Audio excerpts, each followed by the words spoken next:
A black single mom and her son are ejected from a luxury store. The owner cried when he saw her face on the news. What happened next changed forever the lives of the store's management, the insulted mother and her son. "Ma'am, I have to ask you to leave the store right now." The words hit harder than the cold wind that had followed her inside the store. Every eye turned. Her hand paused over the sparkling bracelet behind the glass case.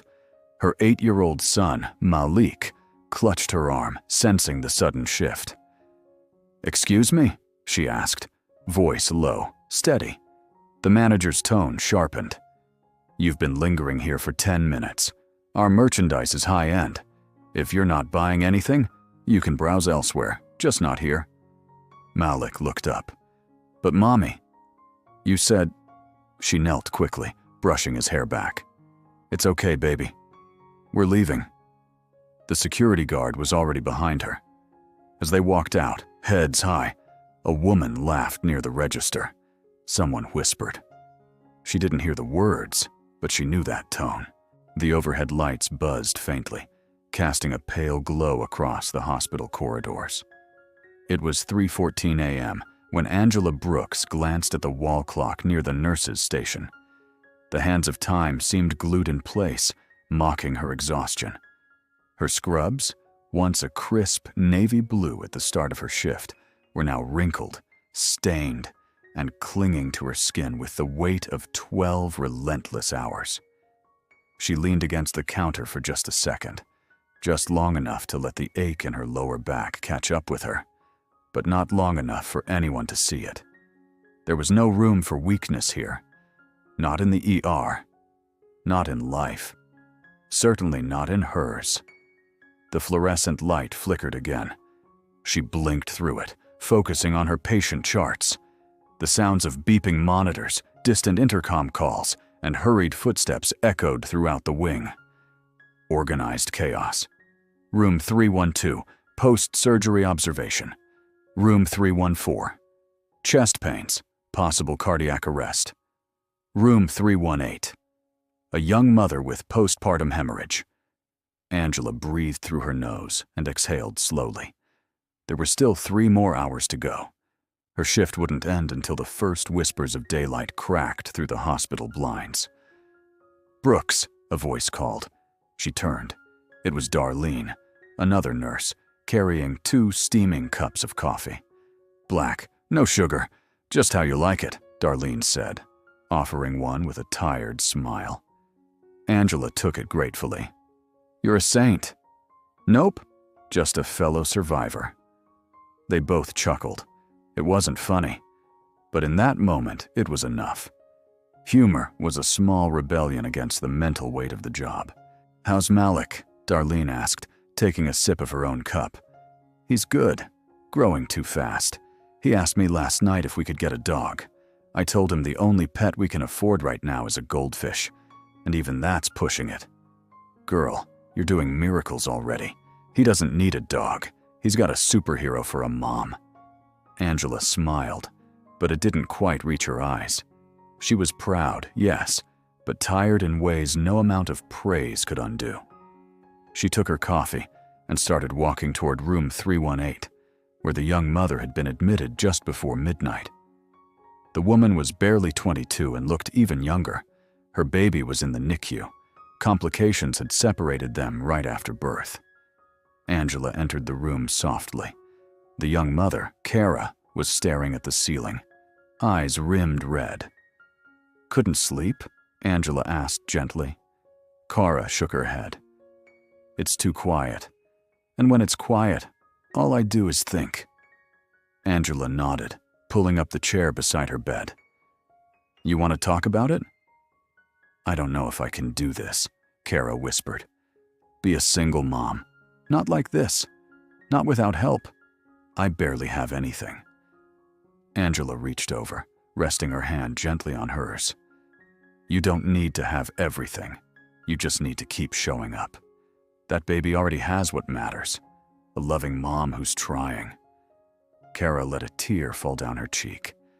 "You sound like you've been there." "I have, Angela replied, her voice low but firm. "I'm still there some days."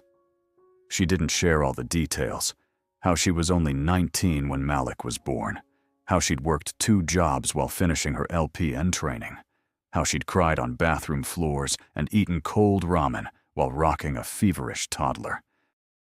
She didn't need to. Her presence said enough. After checking Kara's vitals and adjusting her IV, Angela stood to leave.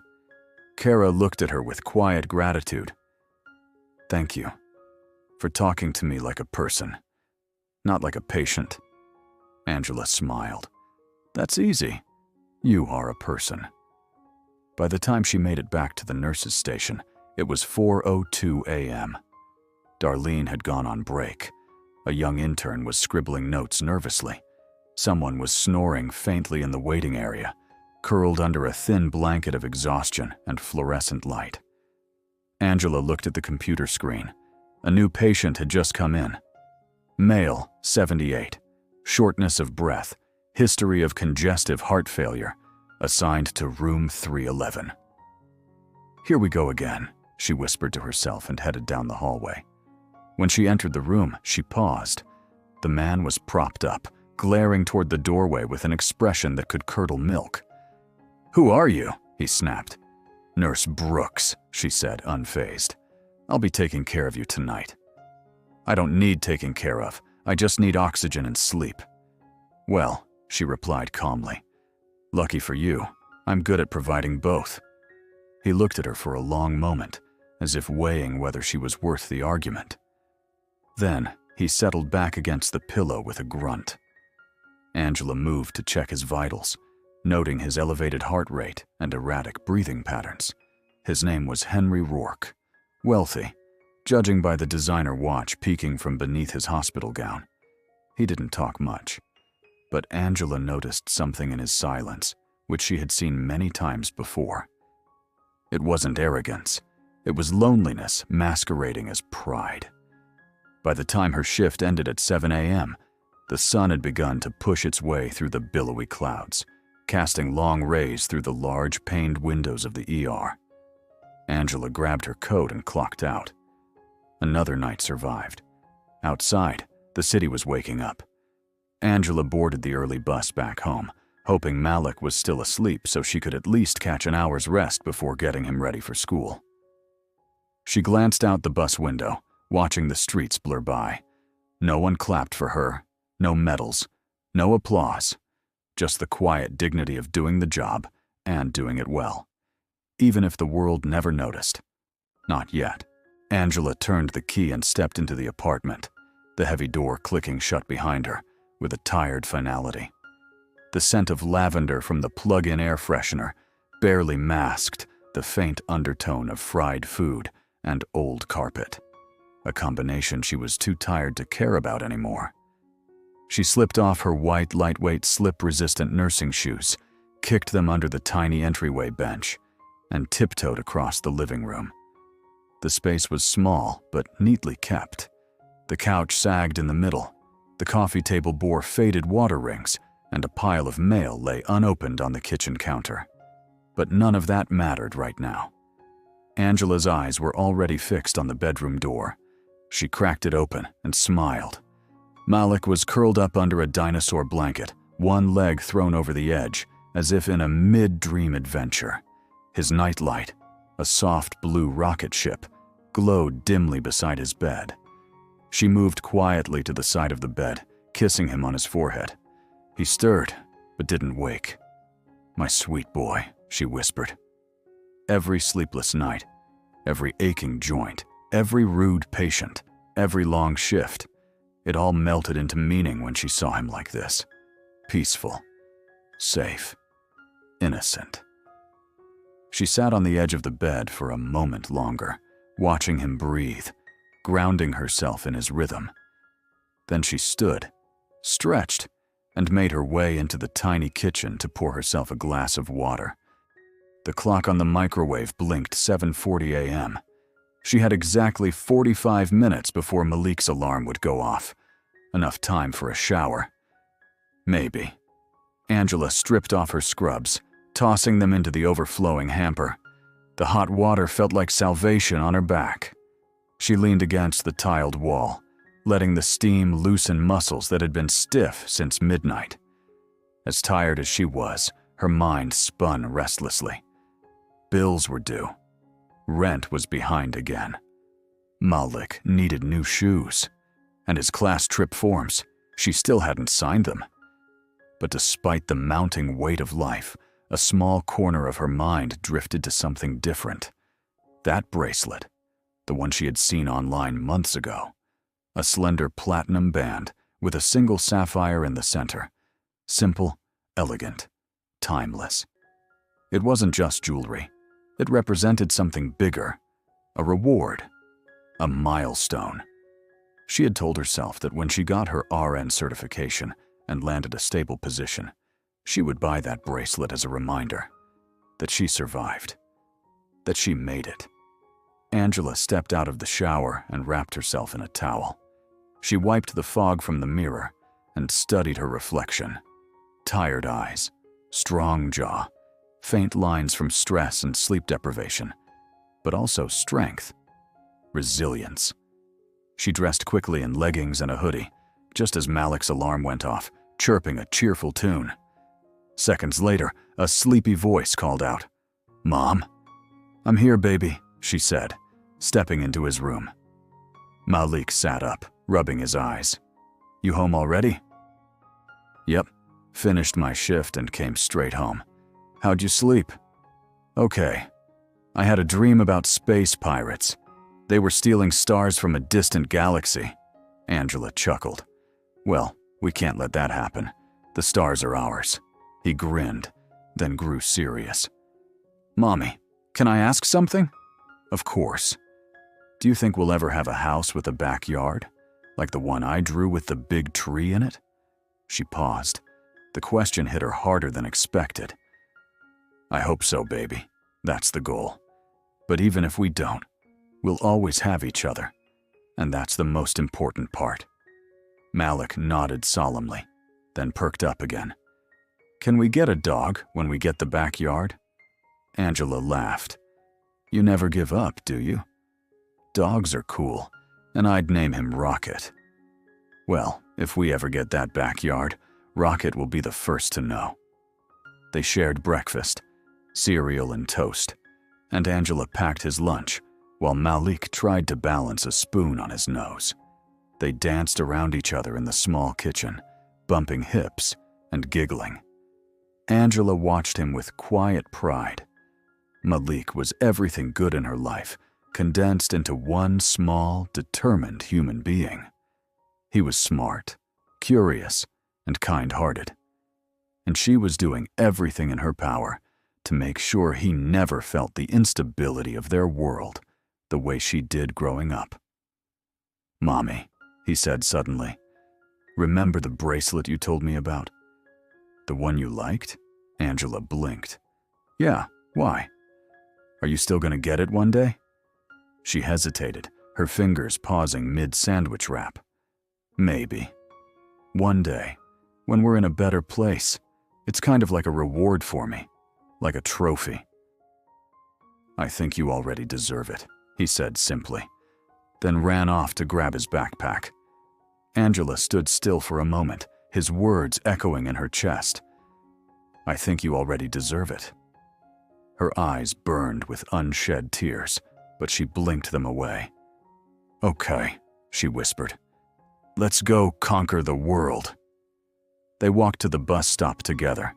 Angela's car had broken down weeks ago, and repairs were too expensive right now. But it gave her time with Malik. Morning walks, conversations, silly jokes, shared observations of squirrels and odd-shaped clouds. As the bus pulled up, Malik turned to her. "I love you, Mommy." "I love you more," she replied, kissing his forehead. "Have a great day, okay?" He nodded and boarded the bus, waving at her through the window until it disappeared around the corner. Angela turned and walked back slowly, feeling the fatigue creep into her bones.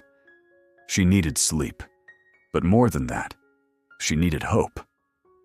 Back inside the apartment, She pulled out her phone and opened the page with the bracelet.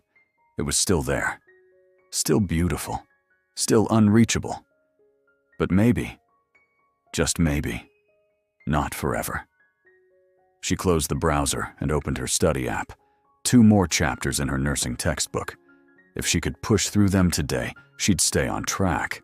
Because she had made a promise, not just to Malik, but to herself.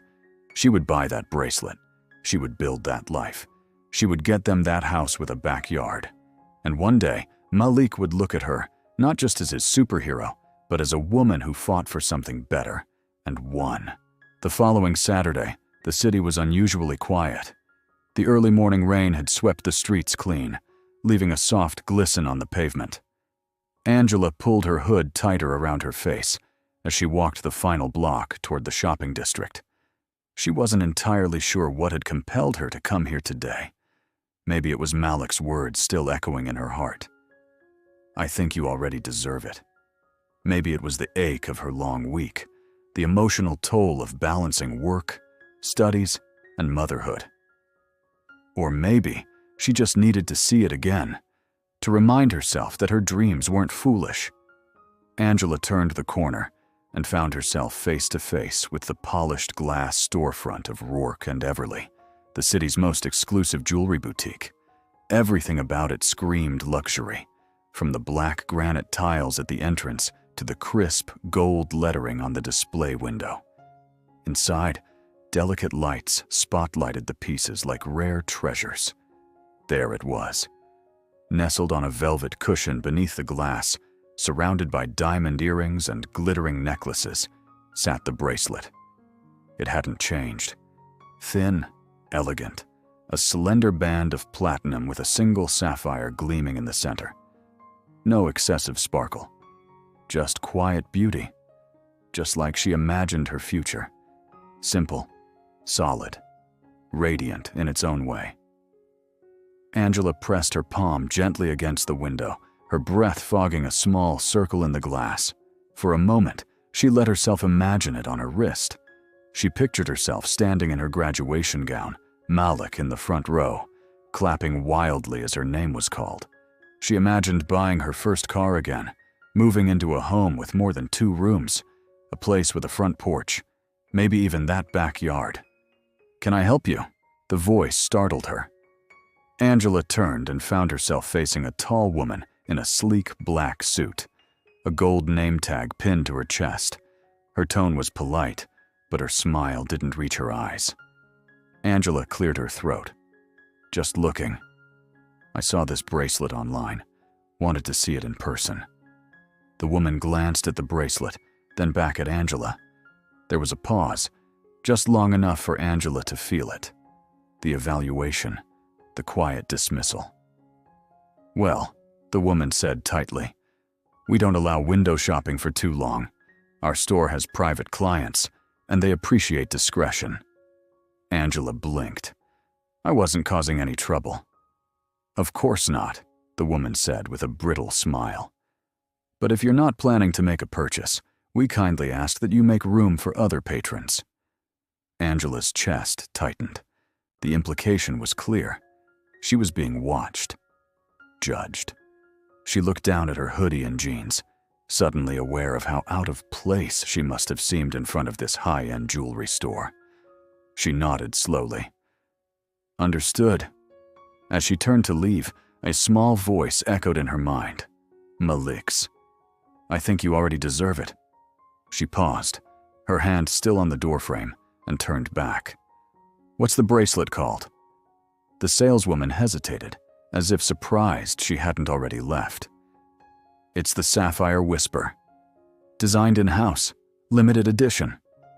Angela gave a small nod. "It's beautiful.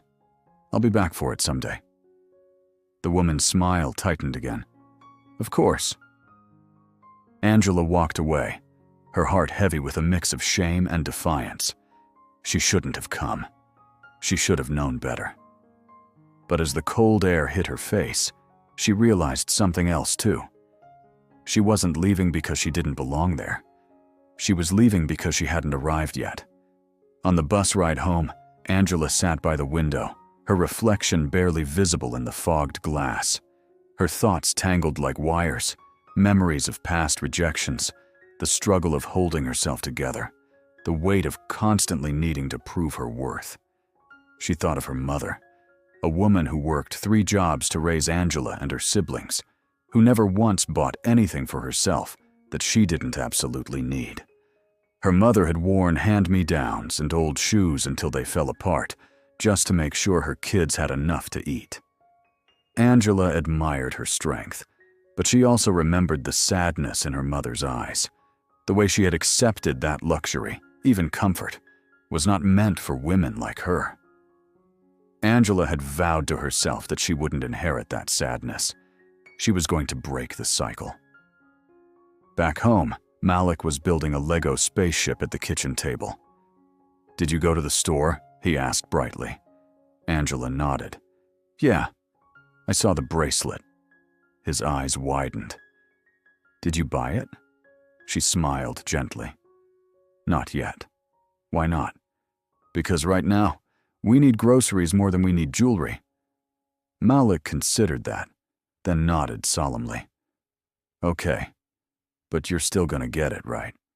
"I am," she said. "Someday soon." He grinned and went back to his spaceship.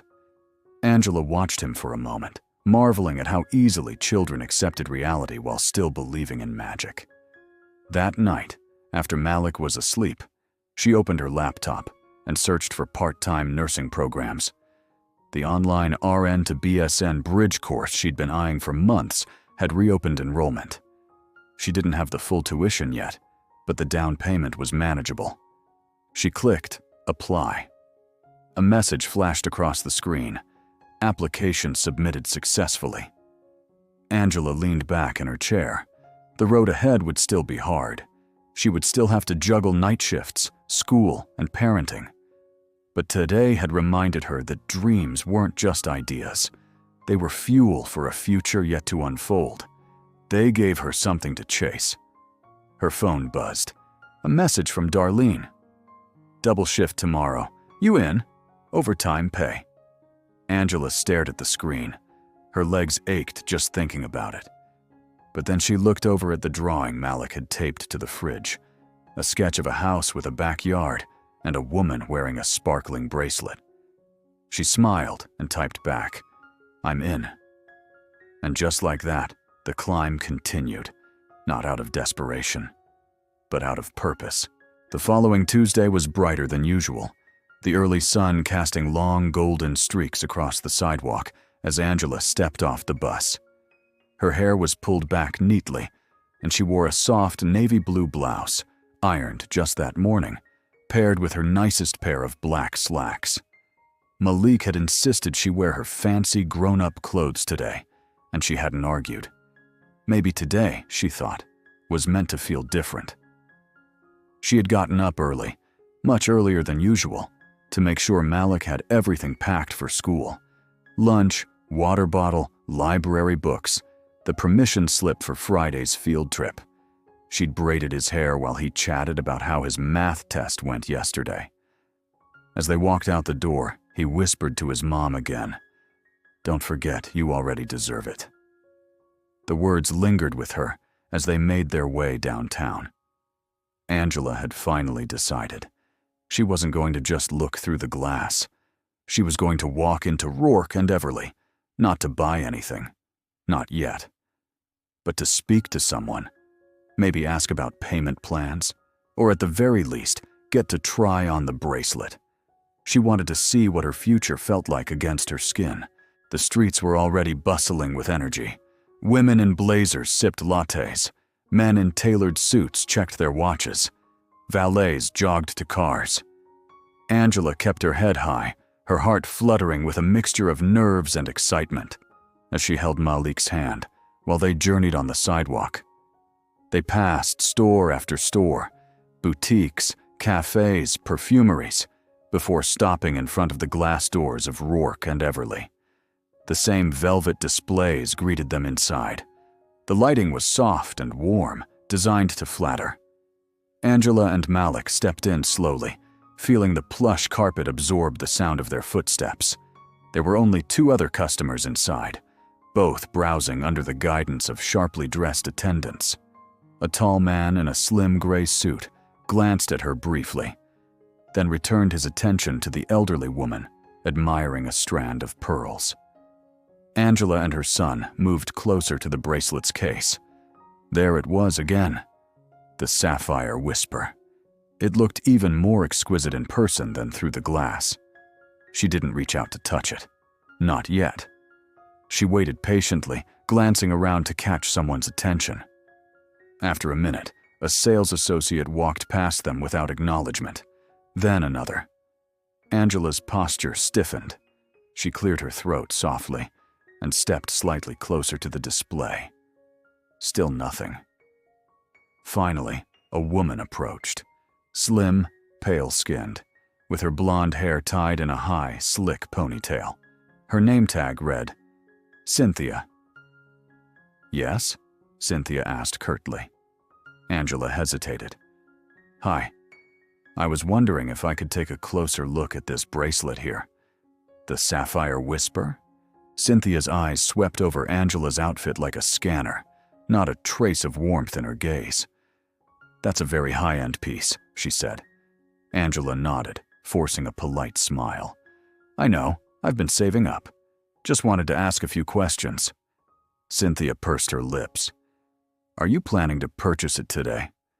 No, Angela admitted. Not today. But possibly in the future.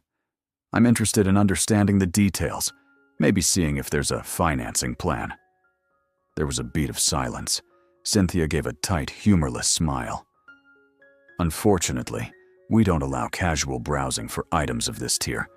We try to maintain an exclusive experience for clients who are ready to make a purchase in full. Angela blinked. Excuse me? You're welcome to browse our seasonal pieces over there near the front, Cynthia added, already beginning to turn away. Those are more accessible. Angela's chest burned. Her heart began to pound, not out of fear, but out of that all-too-familiar humiliation, a belittling experience which her 8-year-old son was now witnessing. Malik's keen eyes and sharp mind observed and assessed everything about the way in which his mother was being treated. I'd like to speak to someone else, Angela said quietly. Cynthia turned back to her, brows arched. I'm the senior associate on duty today. But as I said, that collection is reserved for serious buyers. Angela looked over to the other customers. No one was being questioned. No one was being redirected. Just her. Her voice dropped low, calm but piercing. I wasn't asking for charity. I didn't walk in here lost. I came here on purpose, with dignity and intent. You don't know my story. You don't know what I've overcome to stand here today. And I'm not going to let you reduce me to your demeaning assumptions. Cynthia's smile faltered as she simultaneously signaled for a security guard to come to the front of the store. Angela didn't wait for another word. Malik tried to question what was really going on at this point, but his mother cut him off in mid-sentence as she turned around sharply and walked out, her heels clicking firmly against the floor at the entrance to the store. The door shut behind them with a soft whoosh, but the storm inside her was just beginning, and the look of confusion was clearly evident on her son's face. On the sidewalk, her breath shook in her chest. She wanted to cry, scream, run, but she stood still. Her free hand clenched into a fist at her side, while the other held her Malik's hand ever so tightly. She wasn't going to let them or her young son see her break. She pulled out her phone, took a deep breath, and dialed. Darlene, she said, when the line picked up. You still got that contact for the local paper? The one that did that story on hospital staff? Darlene hesitated. Yeah. What's going on? Angela's voice steadied.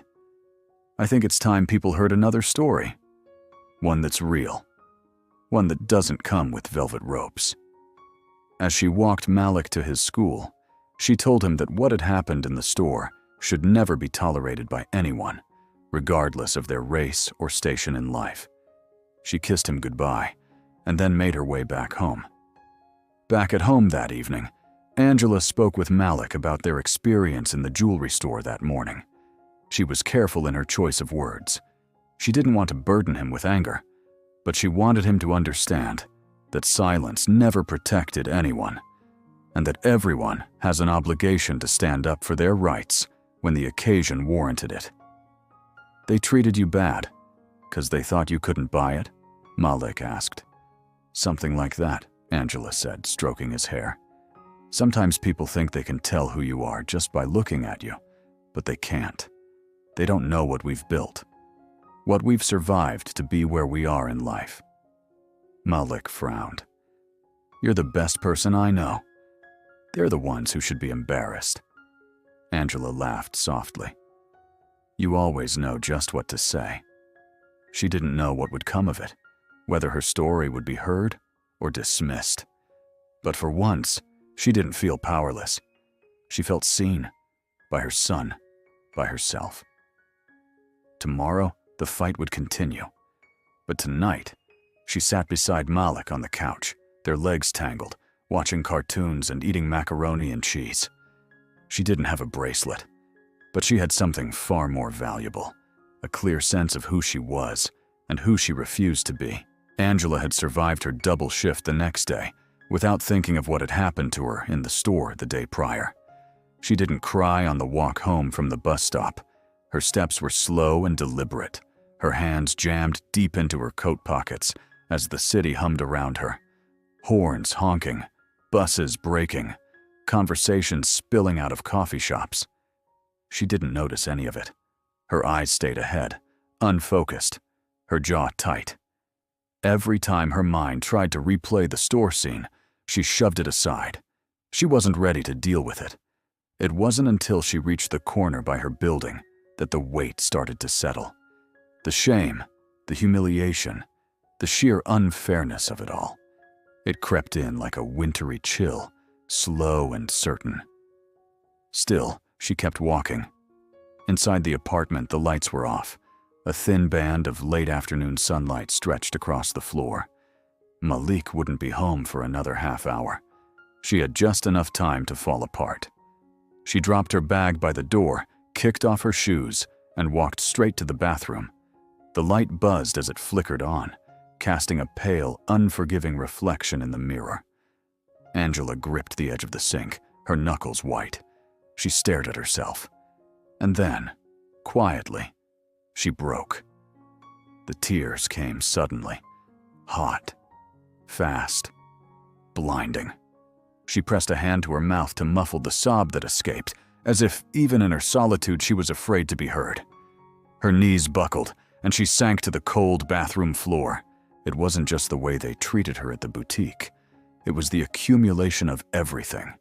The years of scraping by, the exhaustion of juggling work, school, and single parenting with no room to rest, the constant battle to be taken seriously, the endless reminders that no matter how hard she tried, she would always have to prove herself twice as much because she was a black woman.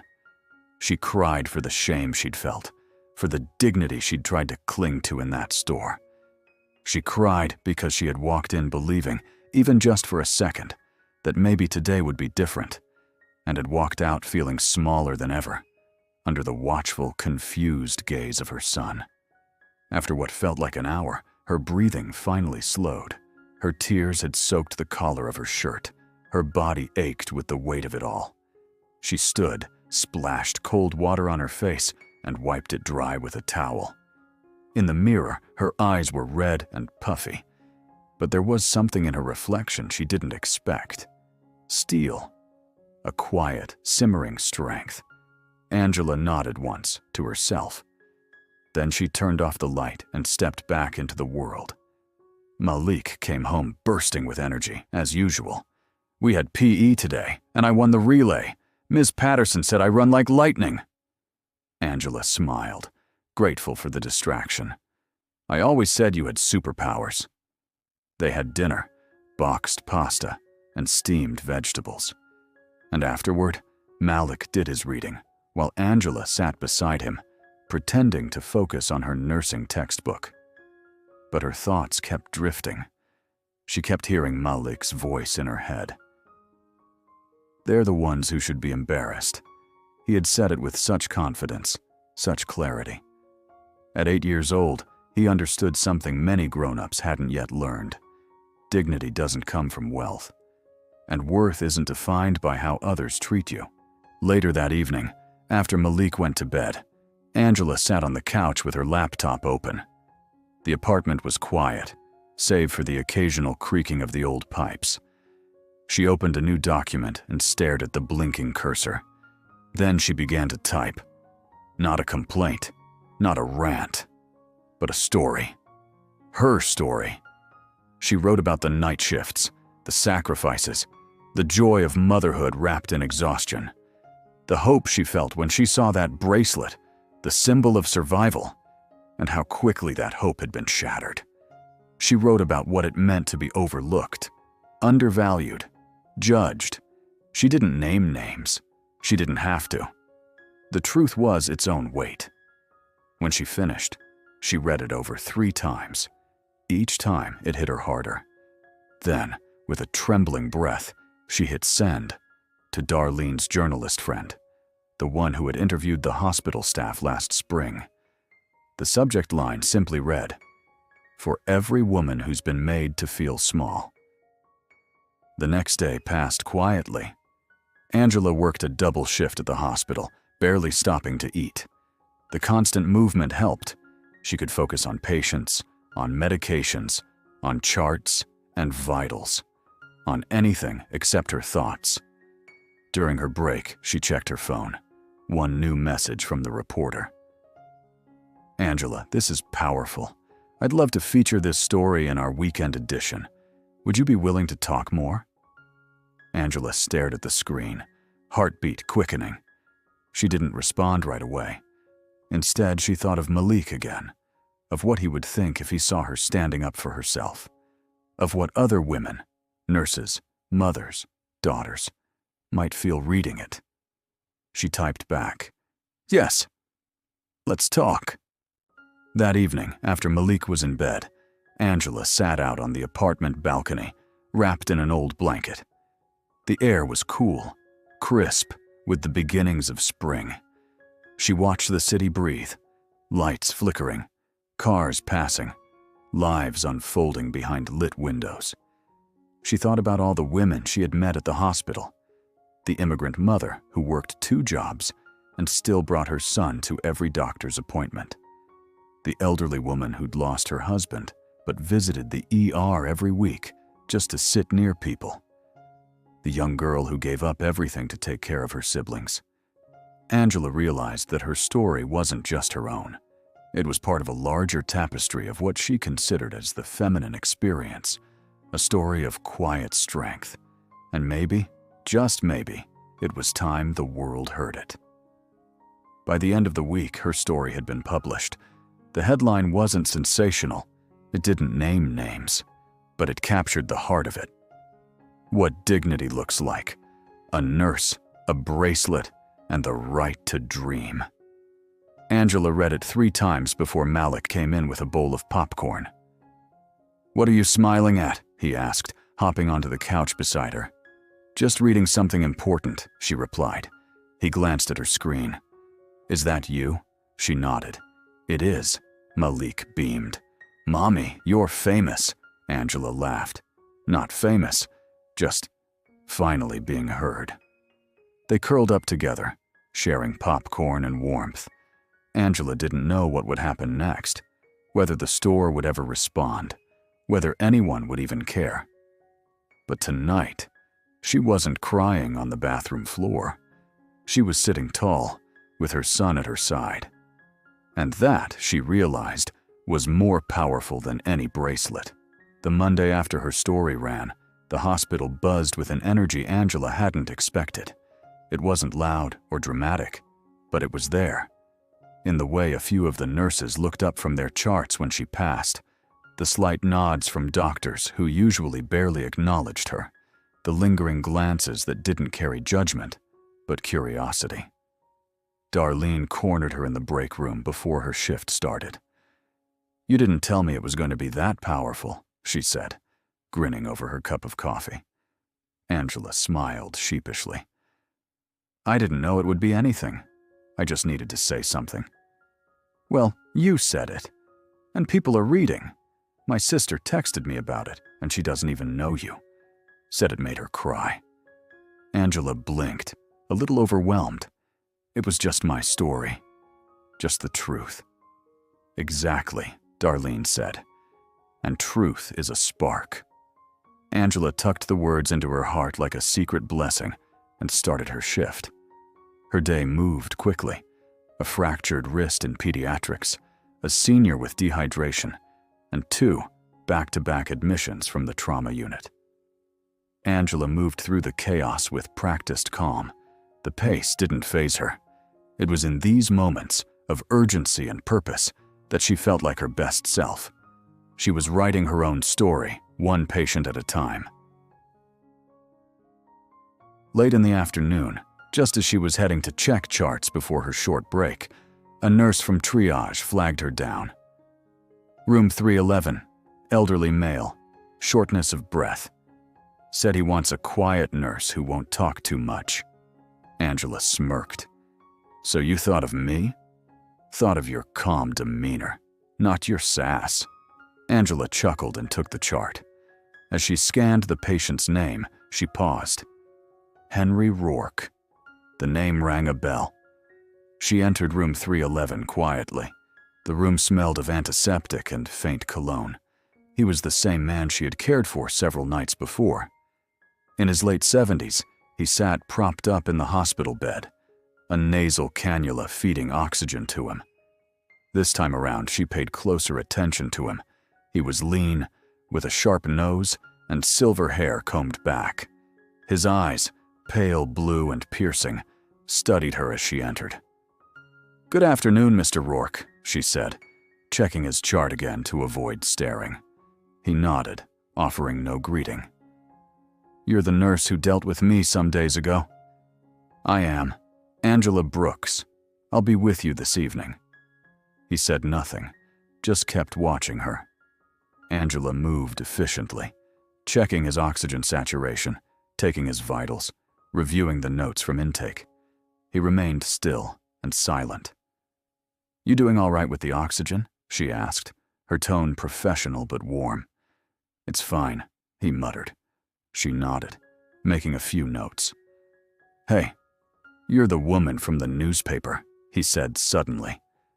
Angela froze for a half second. Her pen hovered over the chart. "Yes," she replied. "That's me." "I recognized your face," he said. "Didn't read the whole thing. My daughter did. Told me about it." Angela looked up then. "Did she like it?" He shrugged. Said it made her think. Angela wasn't sure how to respond to that. "My daughter runs some fancy boutique downtown, one of those places where everything sparkles, but no one's allowed to touch anything." Angela's hand stilled. "She works at Rourke and Everly?" "She is Everly," he said. "Victoria Everly. Her mother was the Rourke. God rest her soul. Victoria took over the business 10 years ago." The room felt suddenly smaller. "I see," Angela said carefully. Rourke studied her. "You've got opinions about her store, I imagine." Angela wasn't sure if it was a trap or an invitation. She took the chance. "I have opinions about how people are treated. I believe kindness doesn't have a price tag." A corner of his mouth twitched. "You sound just like my wife. She used to volunteer at shelters. Drove Victoria crazy." Angela offered a neutral smile and returned to her notes. "You need anything else before I step out for a moment?" "I need less pity," he said. "But I suppose that's not something you can adjust on a machine." Angela turned back to him. "You haven't heard pity in my voice, Mr. Rourke. Just respect. The same I offer everyone." He looked at her for a long time, and then, barely audible, he said, "That's rare." Over the next few hours, Angela checked in on Mr. Rourke 3 more times. Each time, their conversations grew a little longer. He complained about hospital food, about the noise in the hallway, about his daughter's obsession with image, status, and social class structure. "She thinks reputation is everything," he grumbled. "I say it's what people say about you when you're not in the room." Angela smiled. "My son would agree with you. He told me the people who made me feel small should be the ones who are embarrassed." Rourke chuckled, a dry, surprised sound. "Smart kid?" "He is." He looked at her again, softer this time. "You're not just a nurse." Angela tilted her head. "What am I then?" "You're a storm in quiet clothing." Angela blinked. That was poetic. He closed his eyes briefly. "It's people like you who remind me I didn't mess everything up. Not completely." Angela wasn't sure what that meant, but she sensed it was the closest he'd ever come to a confession. By the end of her shift, she returned one last time to check on him. He was dozing lightly. She adjusted his blanket and paused, watching the steady rise and fall of his chest. There was something deeply human about watching someone sleep, stripped of defenses, of wealth, of reputation, just a person in need of care. Angela left a note on his chart for the next nurse. Before she turned off the light, she heard him mumble, eyes still closed. "Thank you, Nurse Brooks." She smiled, a gentle warmth blooming in her chest. "You're welcome, Mr. Rourke." As she walked down the corridor, her heart felt lighter. She didn't know what would come of that conversation, or if he'd even remember it come morning. But for tonight, she had seen something shift. Not in the world, not in the store, not even in his daughter, but in the heart of one elderly gentleman. And that, she thought, was enough of a beginning.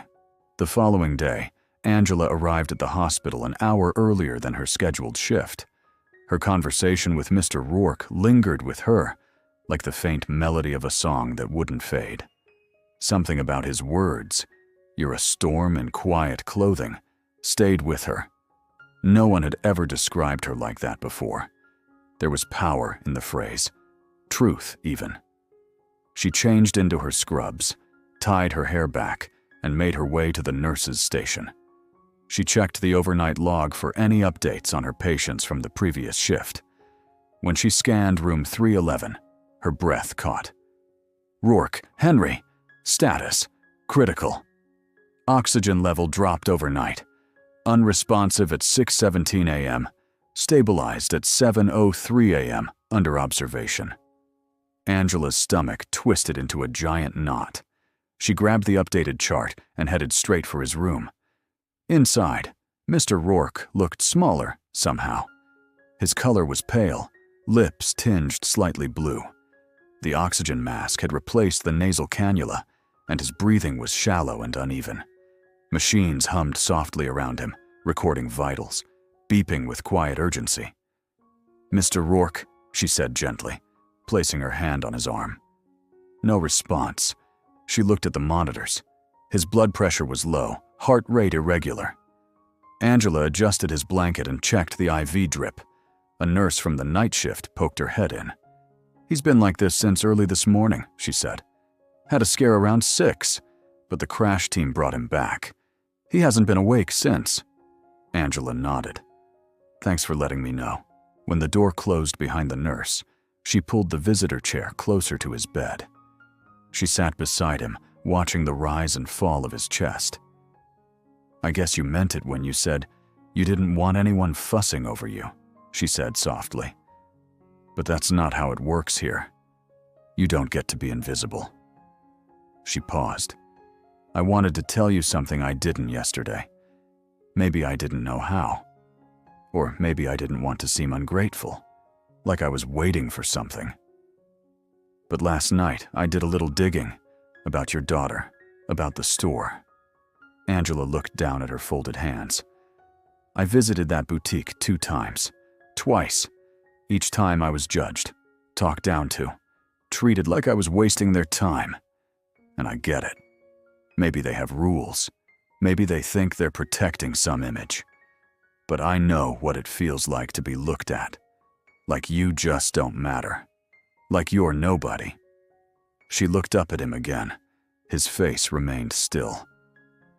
"I didn't know she was your daughter when I wrote that piece. It wasn't about revenge. It wasn't even about them. It was about every woman who's been told she doesn't belong. About reminding people that dreams don't wear designer labels." She leaned in closer. "You asked me yesterday if I had opinions. I do. But more than that, I have hope. Hope that someday, people like me won't have to work 3 times as hard just to be seen.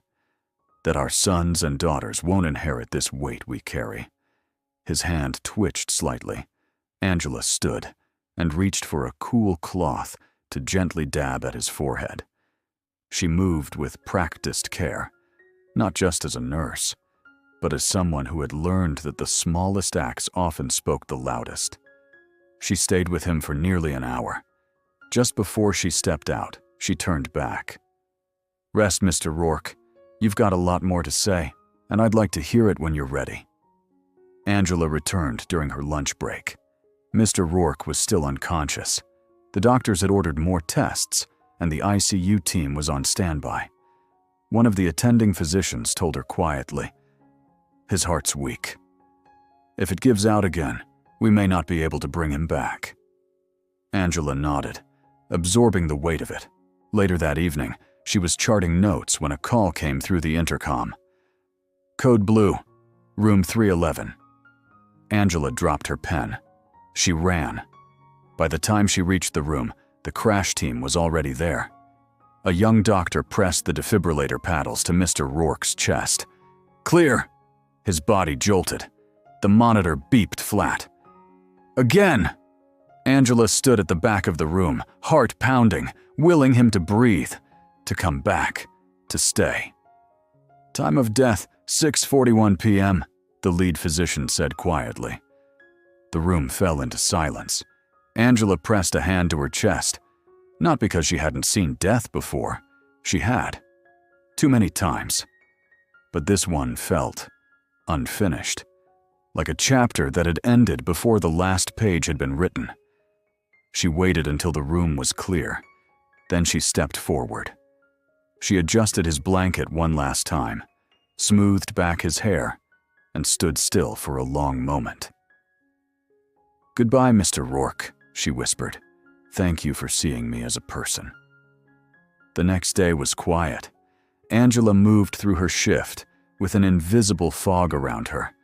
Everything felt muted. Even Malik's chatter when she picked him up from school felt like it came from underwater. That evening, she received a phone call. "Miss Brooks?" "Yes." "My name is Daniel Shepard. I'm a legal representative for the estate of Henry Rourke. I was given your name by Mr. Rourke before his passing. He left instructions, a letter, and a request." Angela's heart stopped. I'm sorry. I was there when he died yesterday. As you're aware, Mr. Rourke passed peacefully, but he asked that this be delivered to you personally. Could we meet?" Angela agreed. The next day, she sat in a quiet office with Daniel Shepard, a middle-aged man with kind eyes and a calming presence. He handed her a cream-colored envelope with her name written in elegant cursive. She opened it slowly. Inside was a handwritten letter. "Dear Angela, you didn't know me for long, but in that short time, you managed to see past the facade most people never look through. You reminded me of my wife, strong, principled, unwilling to let the world define her. I watched the story you shared. I read your words, and they stirred something in me. Not guilt, regret. Regret that we live in a world where dignity is still something that some persons have to earn. I also regret that my own daughter, in her pursuit of exclusivity, forgot the power of humanity and its inherent dignity. I've spent my life building a legacy, money, a name. But what good is it if the world I leave behind isn't better than the one I entered? So, I'm giving part of that legacy to you. The bracelet you admired, the sapphire whisper, belongs to you now. It's waiting at the store, paid in full. And there's something else, a trust fund valued at $750,000 in your name and Malik's, to be used for education, housing, or whatever dreams you choose to chase. It's not charity, it's a tribute to the storm in quiet clothing. Thank you for seeing me, and thank you for letting me see myself one last time. Sir Rourke and Angela's hands trembled as she folded the letter. Her eyes were brimming with hot tears. Her breath caught in her throat. It wasn't just the money. It was the acknowledgement, the legacy, the story that had come full circle. She stood, shook Mr. Shepherd's hand nervously, and stepped out into the bright afternoon sun. Something in her heart had shifted. She had been seen, and for the first time in a long time, she felt the weight of that recognition settle not as a burden, but as a crown. Angela stood frozen in front of the boutique, Rourke and Everly. The gold-lettered sign gleamed in the sunlight, exactly as it had the day she walked out in humiliation. Except this time, she wasn't on the outside looking in. She was walking in to claim what had once been a dream and now felt like an echo of something even bigger. Clutching the envelope from Mr. Rourke's attorney, she pushed open the glass door. The soft chime above it rang like a distant bell of justice. Inside, the atmosphere was unchanged. Velvet displays, polished tile floors, the low hum of ambient music, but the staff's expressions shifted the moment they saw her. One associate whispered something to another. A young woman near the cash register stared openly. Angela stood her ground. Her presence this time wasn't uncertain or apologetic. She had a reason, a right, and the document to prove it. A few moments later, a woman emerged from the back, her heels clicking rhythmically on the tile. Victoria Everly. Angela recognized her immediately. She looked like her father in certain ways. The sharp cheekbones, the piercing, pale blue eyes. But her expression was unreadable. "Ms. Brooks?" she asked, her voice measured. "Yes," Angela said, steady. Victoria's lips pressed into a line. She glanced at the letter in Angela's hand. "My father's attorney called me. You have something for me?" Angela handed over the envelope. Victoria opened it with gloved fingers and scanned its contents. Her eyes widened, but she quickly composed herself. "He really left you this?" Angela nodded. "He did." Victoria was silent for a moment. Then she turned and motioned to a nearby associate.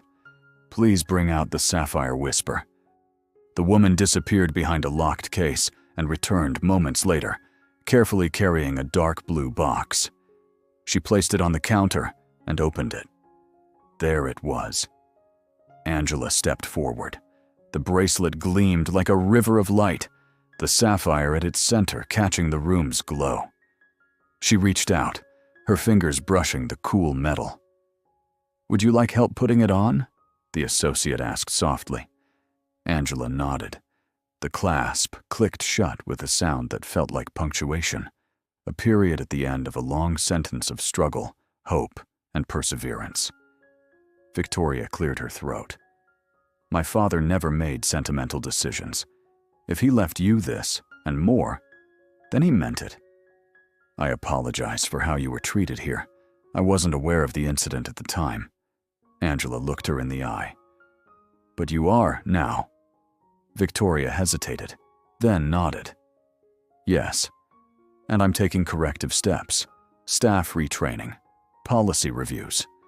We're rethinking what it means to be a luxury brand." Angela didn't smile, but she acknowledged the gesture. "Good. It's not just about jewelry, it's about the people who wear it." She walked out without another word, the bracelet cool on her wrist, the city unfolding in front of her like a brand new map. That evening, Angela returned home just as Malik was finishing his homework. "Mommy," he shouted, "guess what? We're on TV." Angela blinked. What? He grabbed the remote and rewound a segment from the evening news. A reporter stood outside Rourke and Everly. Tonight's story follows the legacy of Henry Rourke and the surprising final wish he made to honor a nurse who touched his life during his last days. Angela Brooks, a black single mother and nurse, is the quiet force behind a viral essay that is changing conversations around dignity, respect, and value. Angela appeared on screen, her voice calm but firm. People think luxury is about price. I think it's about how you make someone feel. If you make someone feel less than, that's not luxury. It's cruelty dressed up in velvet. The news segment ended with photos of Angela at work in the hospital, walking Malik to school and adjusting the bracelet on her wrist. Malik clapped. "That's you, Mommy!" Angela laughed. "I can't believe they aired it." "You looked like a superhero." She sat beside him and pulled him close. "You're my superhero, baby." He looked up. "Do you think people will treat you better now?" Angela glanced at the TV. "Even if they don't, I see myself differently now. That's what matters." The next day, Angela received messages from friends, strangers, even a nurse in Michigan. "Thank you for saying what we all feel." One teacher wrote, "I showed your segment to my students. You're an example of quiet power." Angela saved the most moving ones, not for ego, but for the days she needed reminding that she mattered, that kindness had power, that dreams weren't foolish. Then came a voicemail from Victoria Everly. "Thank you again. Your story changed how I see our business, and my father. If you're open to it, I'd love to hear more of your perspective." Angela wasn't sure if she'd respond, but the world had shifted, just a little. Maybe that's how real change begins. Angela was folding laundry when her phone rang. "Angela Brooks," said the caller. "This is Victoria Everly. I hope it's okay I called." Angela hesitated. "Sure. I've been thinking about everything. About my father, the store, you. We never really talked. I didn't know who you were. Not an excuse, just context." Angela breathed in. "I appreciate the honesty. Would you be willing to meet?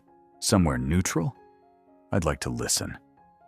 Angela looked at Malik, then at her bracelet.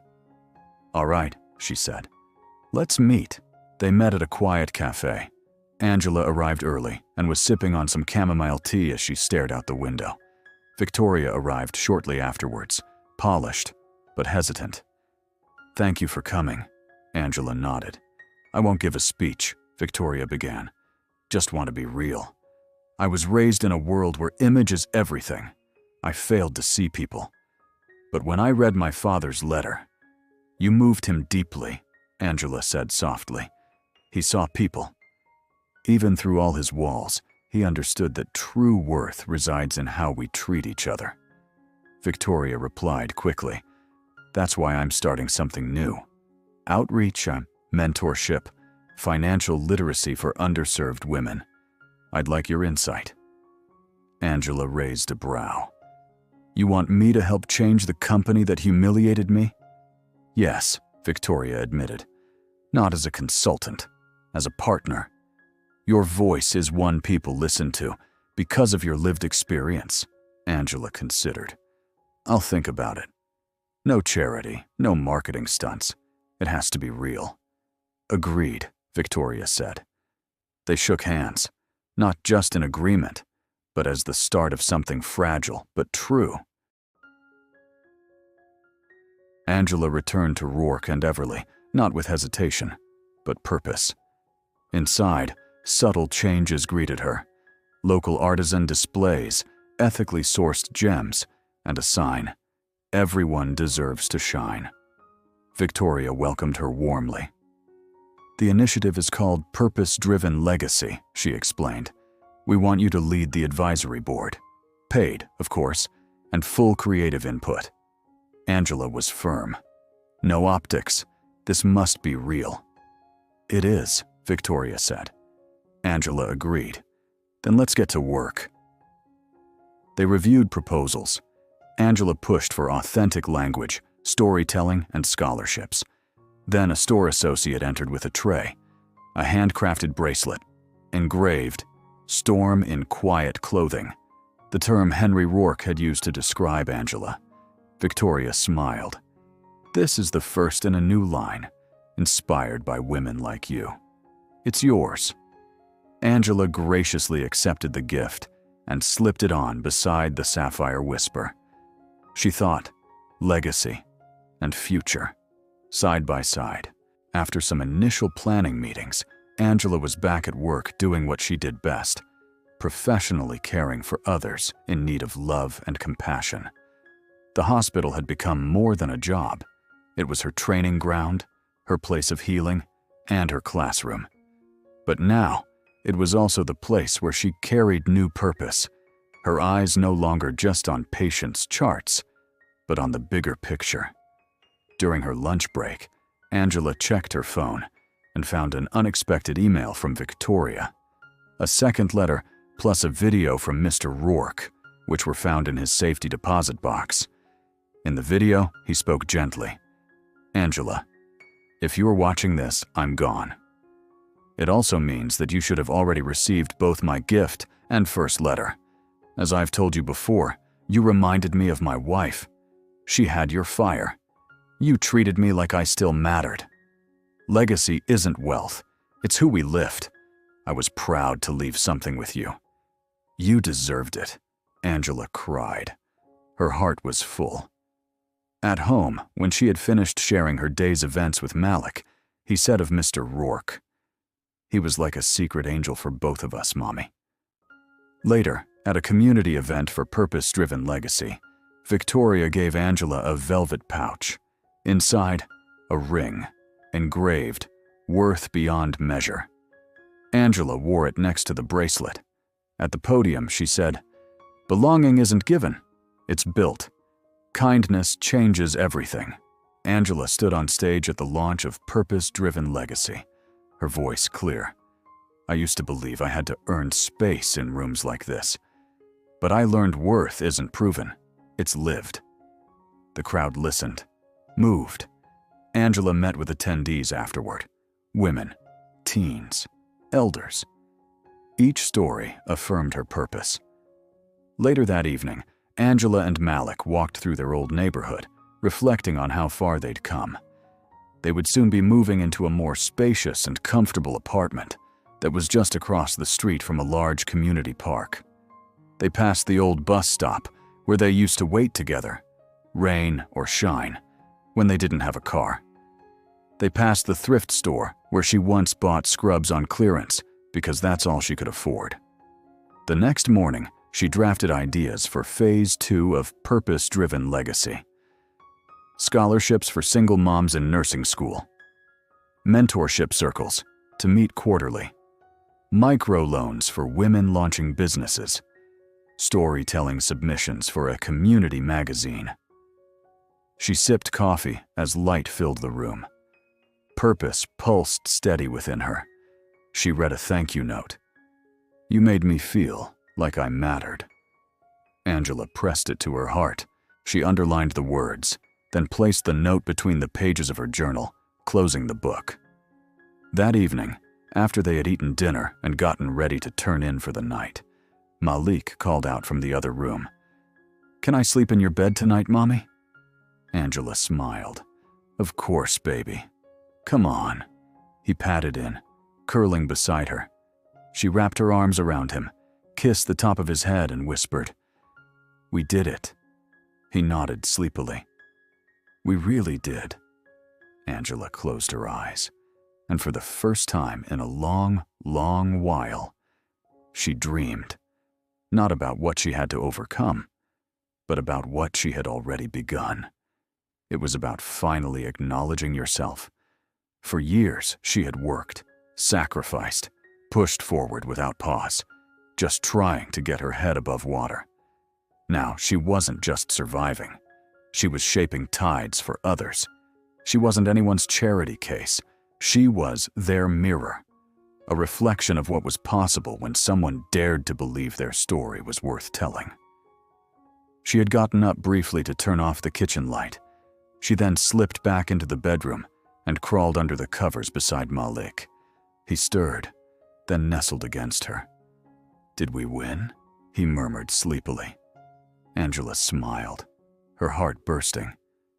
"Yeah, baby," she whispered. "We did." What is the moral of this story? Never judge someone by how they look or where they stand in life. Kindness is often quiet, but its ripple effects are louder than hate. We are called to treat each other with respect. Time and time again, life will remind us that the people who are overlooked and scorned by society become the ones from whom it learns the most. If you found value in this heartwarming story, please like, share, and subscribe.